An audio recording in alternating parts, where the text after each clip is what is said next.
Welcome to Educlick your online study partner. Good morning दोस्तों, सबको good morning. और आप लोग बढ़िया हो ना? चलो अच्छी बात है। तो कल की जो मैंने आपकी क्लास ली थी उसमें मैंने आपको बताया था, देखो पशुपालन के बारे में मैंने आपको बता दिया था इसमें आपको, ठीक है।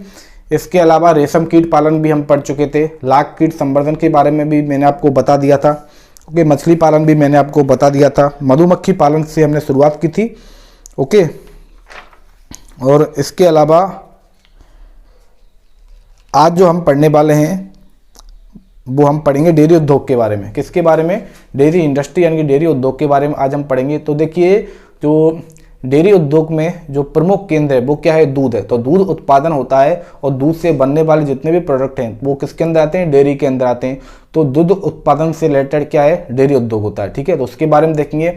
इसके लिए हम जानेंगे कि कौन कौन से जो पालतू जानवर होते हैं जिनसे दूध मिलता है। देखो, जैसा कि आपको सब लोगों को पता है कि भैंस है, गाय है, बकरी है, ठीक है। इनसे क्या मिलता है? दूध मिलता है। यानी कि मोस्टली दूध का उत्पादन होता है वो इन्हीं के द्वारा ही किया जाता है। तो इनकी कौन कौन सी नस्लें होती हैं जिनके द्वारा दूध का उत्पादन होता है, उन नस्लों को हम लोगों के द्वारा पाला जाता है, ठीक है। उनके बारे में देखेंगे। तो चलिए बात करते हैं डेयरी उद्योग के बारे में। ओके, तो चैप्टर स्टार्ट करते हैं आपका।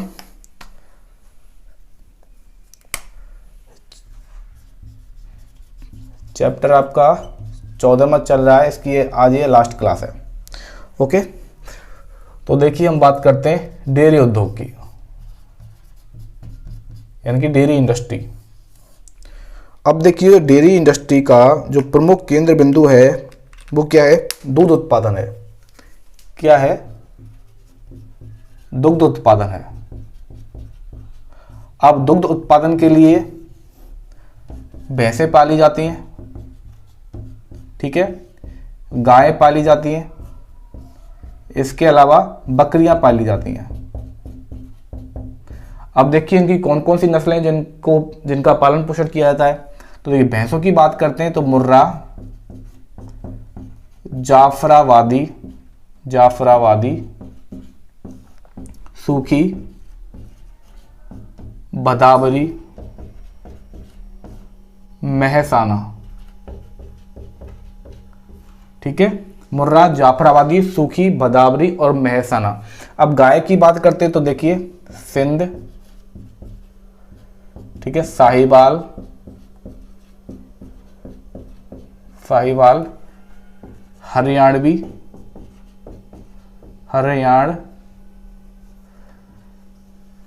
हरियाणवी, देवकी एवं गिर।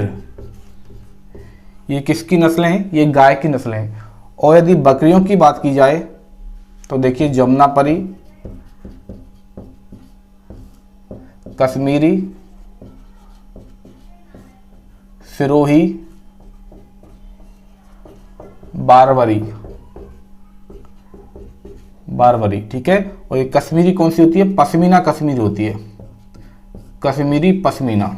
ये आपको नाम याद रखने हैं। इनकी नस्लों के बारे में आपको पता होना चाहिए कि जो डेयरी उद्योग जो प्रमुख रूप से दूध उत्पादन पर निर्भर करता है, यानी कि डेयरी से बने हुए जो प्रोडक्ट होते हैं किससे बनते हैं? वो दूध से बनते हैं। दूध से बने हुए जितने उत्पाद होते हैं वो डेयरी उद्योग के अंदर आते हैं। तो इनमें भैंसों के द्वारा दूध मिलता है, गायों से मिलता है, बकरियों से मिलता है। तो भैंसों की जो उन्नत नस्ल हैं वो है मुर्रा, जाफराबादी, सूखी, भदावरी, मेहसाना। ये आपको याद रखना है। गायों की नस्ल की बात की जाए तो गिर है, सिंध है, साहिवाल है, हरियाणवी है, देवकी है। बकरियों की बात की जाए तो जमुनापरी है, ओके, कश्मीरी पश्मीना है, सिरोही है, बारबरी है। ये आपको याद रखना है, ठीक है। अब इसके बाद जो नेक्स्ट आता है वो है कुक्कुट पालन या मुर्गी पालन, जिसको पोल्ट्री कहा जाता है, ठीक है। अब हम देखते हैं कुक्कुट पालन या कहते हैं मुर्गी पालन, और इसको इंग्लिश में कहा जाता है पोल्ट्री, ठीक है। अब देखिए, वैसे तो आपको पता है कि मुर्गी पालन या कुक्कुट पालन क्यों किया जाता है। पहली प्राथमिकता होती है अंडे और मांस के लिए, ठीक है। अंडे और मांस के लिए ही कुक्कुट पालन और मुर्गी पालन किया जाता है। तो इसके लिए कौन कौन सी मुर्गी होती हैं जिनका पालन किया जाता है, उनकी कौन कौन सी नस्लें होती हैं, और उनके लिए एक सुरक्षित आवास होना चाहिए, सुरक्षित आवास, ठीक है, जिसमें वो रह सकें, एवं पोषण होना चाहिए, एवं पोषण कैसा होना चाहिए, पर्याप्त होना चाहिए। तो इनके बारे में हम देखेंगे। ओके, और इसके साथ साथ अंडे व मांस में, यानी अंडे की बात की जाए विशेषतः अंडे उत्पादन के मामले में भारत विश्व में कौन सा स्थान रखता है, इसके बारे में भी देखेंगे। ओके, तो ये देखना है। तो देखिए, अंडे और मांस का उपयोग किया जाता है वो भोज्य पदार्थ के रूप में किया जाता है। किसके लिए? भोज्य पदार्थ, यानी कि ये किसके स्रोत होते हैं? ये प्रोटीन के भरपूर स्रोत होते हैं। किसके? प्रोटीन के भरपूर स्रोत होते हैं। तो यानी कि अंडे और मांस होता है, ये हमारे प्रोटीन का, ठीक है, एक बड़ा अंश घेरते हैं, एक बड़ा अंश घेरते हैं। यानी कि प्रोटीन का बड़ा अंश, या कह सकते हैं हम खाद्य पदार्थ का बड़ा अंश होता है, वो मुर्गी पालन से हो जाता है। ठीक है, वो संभव है। और मुर्गी पालन के लिए सुरक्षित आवास, यानी कि एक भरपूर पोषण उनको मिलना चाहिए। ठीक है, और पहले हम बात करते हैं कि अंडे उत्पादन के मामले में भारत है वो 5वां स्थान रखता है दुनिया में। भारत का कौन सा स्थान है? 5वां स्थान है। अंडे उत्पादन के मामले में भारत का 5वां स्थान है। और यदि कुक्कुट की संख्या की बात की जाए, ठीक है, यानी कि इनकी संख्या की बात की जाए, यानी कि कुक्कुट पालन में मुर्गियों की संख्या की बात की जाए, पूरे विश्व में ये 7वां स्थान रखते हैं। कौन सा स्थान? 7वां स्थान रखते हैं। ठीक है, यानी कि 7वां स्थान है भारत का कुक्कुट की संख्या में, यानी कि मुर्गियों की संख्या में भारत का पूरे विश्व में 7वां स्थान है। और अंडे उत्पादन में भारत का 5वां स्थान है। ये आपको याद रखना है। इनके सुरक्षित आवास और पोषण की पूरी व्यवस्था होनी चाहिए। ठीक है, तभी इनका उत्पादन है वो अच्छी तरह से किया जा सकता है। इसके अलावा इनके पोषण में कौन कौन सी चीजें हैं जिनकी आवश्यकता होती है, जैसे गेहूं, जौ, ज्वार, बाजरा, मक्का आदि, ठीक है, आदि को इनके पोषण के लिए उचित समझा जाता है और इनको खिलाना भी चाहिए। ठीक है, तो ये हो जाता है कुक्कुट पालन। इसके बाद देखते हैं भेड़ पालन, या कह सकते हैं हम ऊन उद्योग के बारे में। ऊन उद्योग, तो देखिए, ऊन उद्योग होती है, ऊन हमको प्रमुख रूप से कहां से मिलती है? भेड़ से मिलती है। ठीक है, भेड़ के बालों से मिलती है। भेड़ के बालों से क्या मिलती है? ऊन मिलती है। अब जो ऊन हमको भेड़ के बालों से जो मिलने वाली जो ऊन होती है, इसका जो रंग होता है, वो निर्भर करता है, इसका रंग निर्भर करता है एक तो भेड़ की प्रजाति पर, निर्भर करता है, एवं इसके साथ साथ उस वातावरण की जलवायु पर। ठीक है, जहां पर इनका आवास है, उस वातावरण की जलवायु पर जो भेड़ के बाल होते हैं उससे प्राप्त ऊन होती है, उसका रंग है वो निर्भर करता है। ठीक है, एक बात तो आपको ये याद रखनी है। इसके अलावा देखते हैं कि कौन कौन सी भेड़ों की नस्ल हैं उनको पाला जाता है। तो देखिए, लोही, नली, मारवाड़ी, इसके अलावा है पाटनवाड़ी। ठीक है, तो लोही, नली, मारवाड़ी और पाटन वाली नस्लों की भेड़ों का, ठीक है, पालन किया जाता है। किसके लिए? ऊन उत्पादन के लिए। और राजस्थान है वो यदि ऊन उत्पादन की दृष्टि से भारत में प्रमुख स्थान रखता है। ठीक है, आपको बस इसमें इतना ही याद रखना है। ओके, तो ये कुछ मैंने उद्योग के बारे में आपको बता दिया, डेयरी उद्योग के बारे में मैंने आपको बता दिया है, कुक्कुट पालन या मुर्गी पालन के बारे में मैंने आपको बता दिया। ठीक है, ऊन उद्योग के बारे में मैंने आपको बता दिया। अब पढ़ते हैं प्रवाल और प्रवाल भित्तियों के बारे में। ठीक है, तो प्रवाल होते हैं वो मुख्यतः सीलेंटेटा संघ के होते हैं। किसके? सीलेंटेटा संघ के होते हैं। और इनका जो बाहरी आवरण होता है, ठीक है, वो कंकाल को जो स्रावित करते हैं, वो किससे बना होता है? वो कैल्शियम कार्बोनेट से बना होता है। उसको कहा जाता है कोरल या फिर प्रवाल, उसी को कहा जाता है। ओके, अब जो बात किया कि अधिकांश जो कोरल होते हैं वो एंथोजोआ वर्ग के जीवों द्वारा स्रावित होते हैं। यानी कि जो कोरल होता है, कोरल क्या होता है? जो कैल्शियम कार्बोनेट से बना हुआ जो बाहरी आवरण होता है वो क्या होता है? वो कोरल होता है। ठीक है, ये आपको याद रखना है। ये कंकाल जो कैल्शियम कार्बोनेट से बना हुआ होता है उसको स्रावित किया जाता है किसके द्वारा? सीलेंटेटा संघ के ये निपही पालित जंतुओं के द्वारा, जिसको कोरल या प्रबाल कहा जाता है। अब ये कोरल अधिकांशतः एंथोजुआ वर्ग के जीवों के द्वारा स्रावित किया जाता है। किसके द्वारा? एंथोजुआ वर्ग के जीवों के द्वारा स्रावित किया जाता है, ये आपको याद रखना है। और देखिए समुद्र में जो चूनेदार चट्टानें होती हैं एवं उन चट्टानों के ऊपर जो कवच के बने हुए टीलों के समान जो संरचना दिखाई देती हैं उनको प्रवाल भित्तियां कहा जाता है। ठीक है, कोरल रीफ्स उनको कहा जाता है। और कोरल रीफ्स होती हैं, प्रवाल भित्तियां होती है, वो इन प्रवालों के इकट्ठे होने से ही बनती है। यानी कि प्रवाल जो इकट्ठे हो जाते हैं, कैल्शियम कार्बोनेट जैसी कोरल संरचनाएं बनती जाती हैं, जिससे लगता है कि एक चट्टान का निर्माण होता जा रहा है।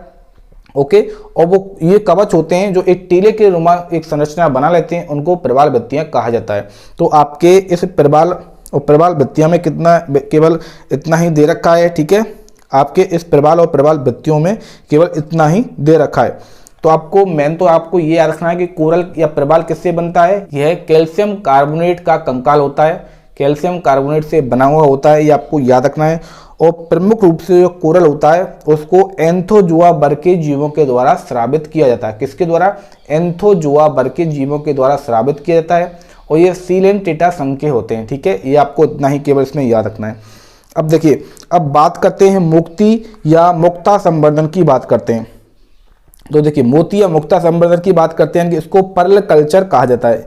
क्या कहा जाता है? इसको पर्ल कल्चर कहा जाता है। तो देखिए, मोलस्का संघ के ये जंतु होते हैं, जैसे कि मैंने आपको प्रवाल के बारे में बताया, तो प्रवाल होते हैं वो सीलेंटेटा संघ के होते हैं। ठीक है, इसी प्रकार से जो मोतिया होता है, क्या मोती होता है, पर्ल होता है, वो मोलस्का संघ का जंतु होता है। ओके, मोलस्का संघ का जंतु होता है जिसके द्वारा बटन, मोती है, कौड़ी है, वो प्राप्त की जाती हैं।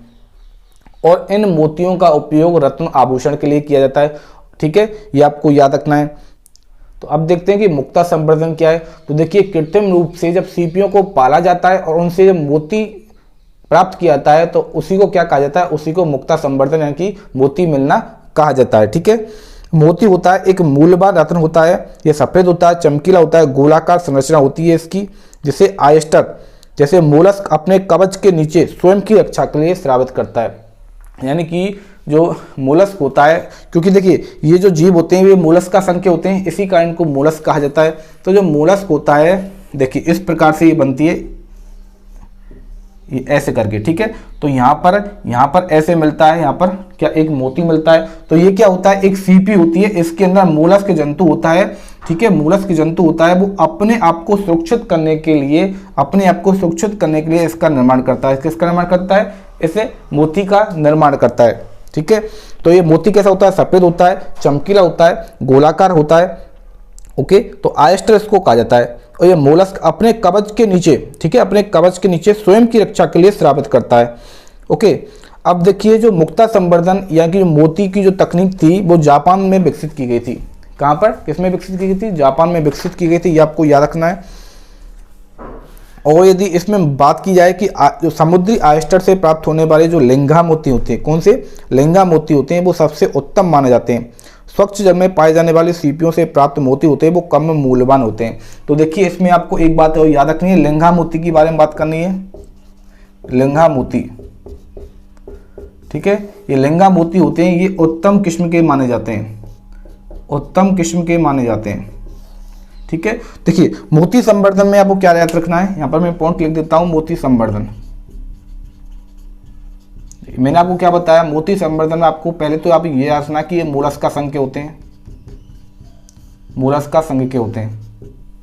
ठीक है, और ये क्या होते हैं? सीपी का निर्माण करते हैं, कि खुद ये सीपी होते हैं। यदि इन सीपियों को कृत्रिम रूप से पाला जाए, सीपियों को कृत्रिम रूप से क्या करना है? पाला जाए तो उसको कहा जाता है मुक्ता संवर्धन, या मोती पालना, मुक्ता संवर्धन उसको कहा जाता है। ठीक है, अब देखिए जो सीपी होती है वो अपने आवरण में अपने आप को सुरक्षित करने के लिए ठीक है एक मोती का निर्माण करता है। ठीक है, और यह मोती होता है, कैसा होता है मोती? देखिए यह चमकीला होता है, सफेद रंग का होता है। ठीक है, सफेद रंग का चमकीला गोल मोती होता है, गोल होता है। इसका उपयोग किस में किया जाता है? रत्न एवं आभूषणों में किया जाता है। आभूषणों में किया जाता है। यह तकनीक कहाँ से आई थी? यह तकनीक सबसे पहले जापान में विकसित की गई थी। कहाँ पर? यह तकनीक सबसे पहले जापान में विकसित की गई थी। ओके, ये बात आपको याद रखनी है। और इसमें आपको ये याद रखना है कि जो सबसे प्रमुख जो मोती होता है वो होता है लिंगा मोती। कौन सा? लिंगा मोती होता है। इसको उत्तम किस्म मानी जाती है। ठीक है, लिंगा मोती की किस्म वो उत्तम किस्म मानी जाती है। और जो मीठे जल में, ठीक है, मीठे जल में जो मोती पाले जाते हैं, मीठे जल में जो मोती पाले जाते हैं उनकी जो रेट होती है यानी कि वो कम मूल्यवान होते हैं, उनका मूल्य कम होता है, कम मूल्यवान होते हैं। ठीक है, ये आपको याद रखना है। इसके बाद जो आज की क्लास का नेक्स्ट चैप्टर है कि देखो जंतुओं के अन्य महत्व के बारे में भी हम देखेंगे। ठीक है, कि जंतुओं से क्या क्या फायदे हैं, कुछ और अन्य महत्व हैं, अन्य उपयोग हैं, वो दे रखे कि कहाँ पर इनका उपयोग किया जाता है, उनके बारे में देखते हैं। तो एक बार ये रफ कर देता हूँ, उसके बाद हम आगे पढ़ते हैं। ठीक है, देखिए हमने जंतुओं के आर्थिक महत्व पढ़ लिए। ठीक है, मैं आपको एक बार सबको बता देता हूँ कौन कौन से हमने पढ़े हैं। सबसे पहले हमने देखिए मधुमक्खी पालन किया था, मधुमक्खी पालन यानी कि एपीकल्चर। ठीक है, मधुमक्खी पालन से हमको देखो शहद मिलता है और मोम मिलता है। ठीक है, इसके बाद हमने रेशम कीट पालन, रेशम कीट पालन, रेशम कीट पालन से हमको रेशम की प्राप्ति हुई। ठीक है, लाख कीट संवर्धन, लाख कीट संवर्धन, इससे हमें लाख मिला। उसके बाद देखिए पशुपालन, पशुपालन से मूल रूप से दूध मिला। ठीक है, कुक्कुट पालन, देखिए कुक्कुट पालन, कुक्कुट पालन से हमें मांस मिलता है, इसके अलावा अंडे मिलते हैं। ठीक है, डेयरी पालन से भी हमें क्या मिलता है? डेयरी उद्योग में भी दूध आ जाता है। ठीक है, ये हमने पढ़ लिया। प्रवाल से, प्रवाल भित्तियों का जन्म होता है, प्रवाल भित्तियां। ठीक है, ऊन उद्योग में भेड़ों का पालन होता है, तो उनसे क्या मिलती है? ऊन हमें मिलती है। इसके बाद मुक्ता संवर्धन की बात की जाए, संवर्धन की बात की जाए तो इससे हमें क्या मिलते हैं? मोती मिलते हैं। ठीक है, और कोई रह गया क्या? और देखिए एक बार। ठीक है, एक है मछली पालन, हाँ एक क्या है? मछली पालन। अब मछली पालन में भी हमें क्या मिलती है? मछली मिलती है। और ये किसका उपयोग होता है? इनका उपयोग भोज्य पदार्थ के रूप में किया जाता है। ठीक है, तो ये क्या है? ये हमने जंतु देखेंगे, इनके हमने पालन किए थे और इनका पालन क्यों किया जाता है। ठीक है, मनुष्य की आवश्यकता की पूर्ति कैसे कैसे होती है वो भी मैंने आपको बता दिया है कि इनसे आपको क्या क्या प्राप्त होता है। इनके अलावा भी, ठीक है, इनके अलावा भी जंतुओं के कुछ अन्य महत्व हैं, कुछ क्या है? अन्य महत्व हैं, वो भी आपको बता रखे। ठीक है, वो भी पढ़ लेते हैं। देखिए सबसे पहले यदि हम बात करें तो देखिए रंग की बात करें यानी कलर की बात करें। देखिए कुछ सल्की कीट होते हैं, कैसे? कुछ सल्की कीट होते हैं जो किस पर चिपके रहते हैं? वो कैक्टस पर चिपके रहते हैं, कैक्टस पर चिपके रहते हैं। ठीक है, तो इन सल्की कीटों के सूखे शरीर से दो प्रकार के पिगमेंट मिलते हैं, दो हमको कलर मिलते हैं। एक तो होता है टैनिन और दूसरा होता है कोकिनॉल। ठीक है, तो ये क्या होते हैं? रंग होते हैं, ये प्राप्त किए जाते हैं। ठीक है, ये प्राप्त किए थे किससे? सल्की कीट से ये प्राप्त किए जाते हैं जो कैक्टस पर चिपके रहते हैं। तो इन सल्की कीटों के सूखे शरीर से टैनिन और कोकिनॉल रंग प्राप्त किए जाते हैं। इन रंगों का उपयोग सौंदर्य प्रसाधन में किया जाता है, सौंदर्य प्रसाधन में किया जाता है, फेस ब्यूटी करने में किया जाता है। ठीक है, ऐसा समझ सकते हैं, प्रसाधन में किया जाता है। ओके, और देखते हैं, जैसे देखिए अपमार्जक हैं, अपमार्जक।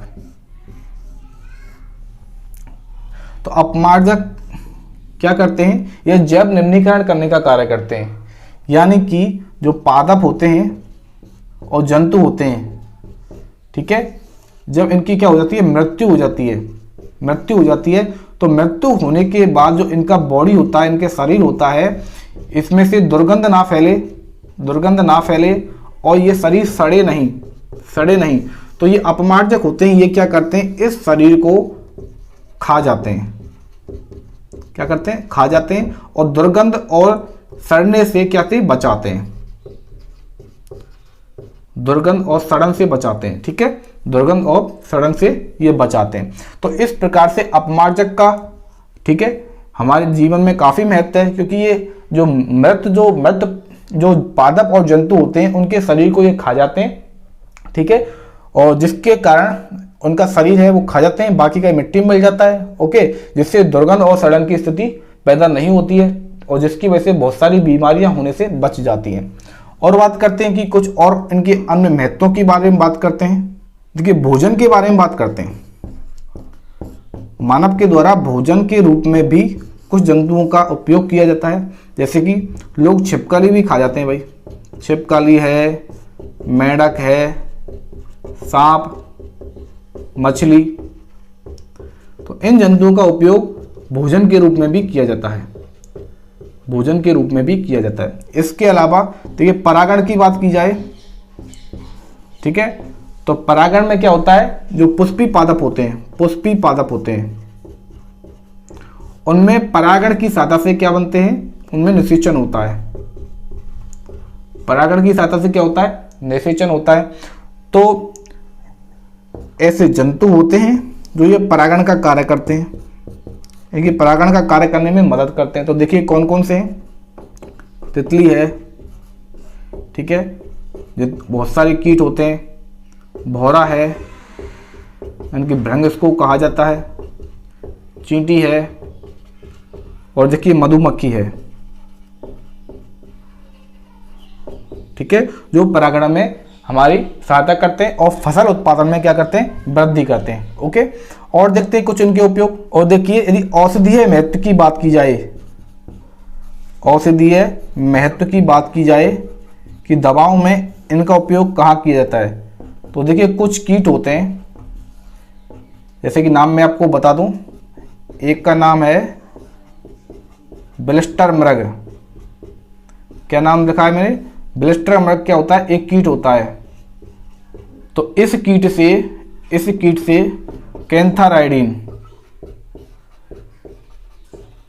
कैंथराइडिन क्या प्राप्त की जाती है, औषधि प्राप्त की जाती है। तो कैंथराइडिन क्या है, एक दवा है जिसका उपयोग किया जाता है बालों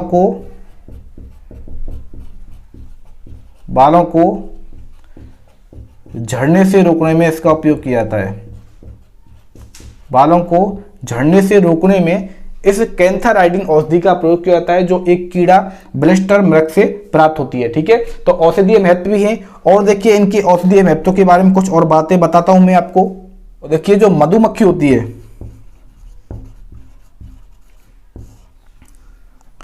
मधुमक्खी से जो हमें शहद मिलता है, इस शहद का उपयोग अल्सर को ठीक करने के लिए किया जाता है। अल्सर को ठीक करने के लिए किया जाता है। ठीक है, और इसके कुछ और उपयोग देखते हैं। देखिए, और एक और कीट होता है, इसका नाम है कोचिनील। एक कीट होता है, इस कीट से एक अम्ल मिलता है जिसका नाम है कार्मिनिल अम्ल। कार्मिनिल अम्ल प्राप्त होता है, और इस कार्मिनिल अम्ल का उपयोग कुकर खांसी को दूर करने में किया जाता है। खांसी को दूर करने में। इसके अलावा चेहरे एवं सिर की तंत्रिका पीड़ा को ठीक करने में भी किया जाता है। ठीक करने में भी किया जाता है। ठीक है, तो ये कुछ उपयोग हैं जो आपको दे रखे हैं, ये आपको याद रखने हैं, और ऐसे ही ये आपको याद रखने। ठीक है, एक बार थोड़ा सा मैं आपको रिवाइज करवा देता हूं। तो देखिए, यही रंग की बात करें तो कुछ सल्की कीट होते हैं जो कैक्टस पर पाए जाते हैं, और जब ये सूख जाते हैं तो इनके सूखे हुए शरीर से देखिए टैनिन और कोकीनॉल रंग प्राप्त किए जाते हैं, जिनका उपयोग सौंदर्य प्रसाधन में किया जाता है। किसमें किया जाता है? सौंदर्य प्रसाधन में किया जाता है। अपमार्जकों की बात की जाए तो ये पादप और जंतु जब मर जाते हैं, ठीक है, तो ये मरे हुए पादप और जंतुओं के शरीर को, उनकी बॉडी को खा जाते हैं, जिससे यह दुर्गंध और सड़न से बचाते हैं। देखिए, भोजन पदार्थ में बात की जाए, भोजन पदार्थ के रूप में छिपकली, मेढक, सांप, मछली आदि का उपयोग मानव के द्वारा किया जाता है। और ये परागण की जाए तो परागण क्रिया में कुछ जंतु होते हैं जो काफी महत्वपूर्ण होते हैं, और वो पुष्पी पादपों में निषेचन करवाने के कार्य को मदद करते हैं। ठीक है, जैसे कि तितली है और कीट है, जैसे भौरा है, चींटी है, मधुमक्खी है, ये परागण के कार्य को आसान बना देते हैं। ठीक है, औषधीय महत्व की बात की जाए तो ब्लस्टर मर्ग नाम का एक कीड़ा होता है, जिससे कैंथाराइडिन औषधि प्राप्त होती है। कौन सी औषधि? कैंथाराइडिन औषधि प्राप्त होती है। किससे? ब्लिस्टर मृग नाम के कीड़े से, जो बालों को झड़ने से रोकने में मदद करती है। और बात की जाए तो देखिए, मधुमक्खी के जो शहद प्राप्त होता है वह शहद अल्सर को ठीक करने में मदद प्रदान करता है। और यदि औषधीय महत्व की बात की जाए तो एक कीड़ा होता है, ठीक है, जिसका नाम होता है कोचिनिल, एक कीड़ा होता है, ठीक है, जिसके द्वारा कार्बिनिल अम्ल का स्रवण किया जाता है। और इस कार्बिनिल अम्ल के द्वारा कोक्कर खांसी को दूर करना एवं चेहरा और सिर की जो तंत्रिकाएं होती हैं, उनकी जो पीड़ा होती है, उनके जो दर्द होते हैं, उनको दूर करने का भी उपयोग किया जाता है। तो इस प्रकार से ये कुछ अन्य महत्व थे जंतुओं के, ये हमने पढ़ लिए। सबसे पहले हमने पढ़ा था पादप आर्थिक महत्व, पादपों के आर्थिक महत्व, उसके बाद हमने जंतुओं के आर्थिक महत्व वाला चैप्टर है पूरा कंप्लीट कर लिया है। तो इस तरह से चैप्टर नंबर आपका 14वां है वो पूरा कंप्लीट हो जाता है, यानी कि पादप और जंतुओं के आर्थिक महत्व। ठीक है, ये चैप्टर आपका कंप्लीट हो गया है। अब नेक्स्ट चैप्टर है वो हम कल की क्लास में पढ़ेंगे, पृथ्वी की संरचना। ठीक है, chapter number 15 structure of earth है, वो कल की क्लास में हम पढ़ेंगे। आज की क्लास है वो अपन यहीं खत्म करते हैं, ये सेशन है यहीं खत्म करते हैं। ठीक है, ये क्लास आपकी खत्म हो गई है, 14वां चैप्टर आपका कंप्लीट हो गया है। ओके, इस वीडियो को आप ज़्यादा से ज़्यादा लाइक करना, और जिन लोगों ने अभी तक चैनल को सब्सक्राइब नहीं किया है वो चैनल को सब्सक्राइब करेंगे, साथ में बेल आइकन दबाएंगे, जिससे आपको चैनल से रिलेटेड हर एक नोटिफिकेशन अपडेट आपको अवेलेबल हो सके। ओके, तो वीडियो को ज़्यादा से ज़्यादा शेयर करो ताकि ये और लोगों तक भी पहुँच सके। और अपन मिलते हैं कल की नेक्स्ट क्लास में। तब तक आप हंसते रहिए, मुस्कुराते रहिए और शानदार तरीके से घर बैठकर पढ़ाई को जारी रखिए। मिलते हैं कल की नेक्स्ट क्लास में।